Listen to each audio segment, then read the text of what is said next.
చాలామంది JNTH students అడుగుతా ఉన్నారు పాత రెగ్యులేషన్ వాళ్ళు. సో, ఇక ముందు వచ్చేసరికి R25 వాళ్ళు కూడా అడుగుతారు. ఎందుకంటే వాళ్ళకి ఆ ఫెసిలిటీ ఉంది కాబట్టి. ఏంటంటే ఈ గ్రేస్ మార్క్స్ అనేది గానివ్వండి, సబ్జెక్ట్ ఎగ్జామ్షన్ గానివ్వండి, ఎప్పుడైనా అప్లై చేసుకోవచ్చా? ఎలిజిబిలిటీ లిస్ట్ కోసమే వెయిట్ చేయాలా? అని చెప్పేసి అడుగుతా ఉన్నారు. ఇప్పుడు రిలీజ్ చేసిన ఎలిజిబిలిటీ లిస్ట్ లాంటిది మళ్ళీ వస్తదా?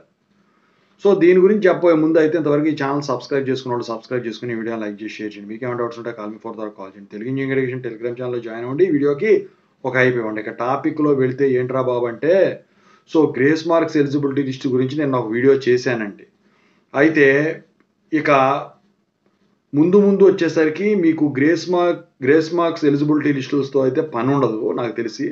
మీ కాలేజీలో వాళ్ళు ఒక్కసారి ఇప్పుడు రీసెంట్ పాస్డ్ ఔట్ వాళ్ళకి ఎలిజిబిలిటీ లిస్ట్ రిలీజ్ అయిన తర్వాత వాళ్ళు అప్లై చేసి వచ్చిన తర్వాత ఒక బ్యాచ్ వచ్చేస్తుంది కదా! ఆ తర్వాత నుంచి ఎలిజిబిలిటీ లిస్ట్ రాకపోయినా కూడా డైరెక్ట్‌గా మీ దగ్గర యాక్సెప్ట్ చేసేసి యూనివర్సిటీ వాళ్ళకి అప్లై చేస్తారు. ఎందుకంటే ఇక్కడ మీరు గమనించాల్సిన విషయం ఒకటుంది.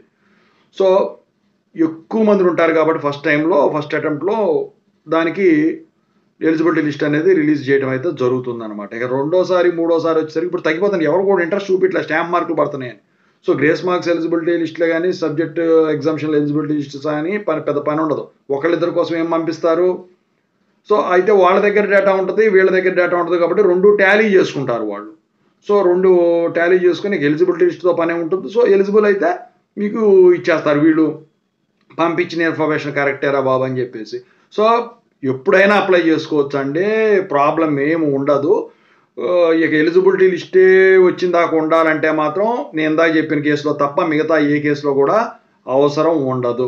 ఓకేనా? సో, మీరు నిరభ్యంతరంగా కాలేజీలకి వెళ్ళి ఈ గ్రేస్ మార్క్స్ సంబంధించిన అప్లికేషన్ తీసుకొని ఫామ్‌ది అప్లై చేసుకోవచ్చు.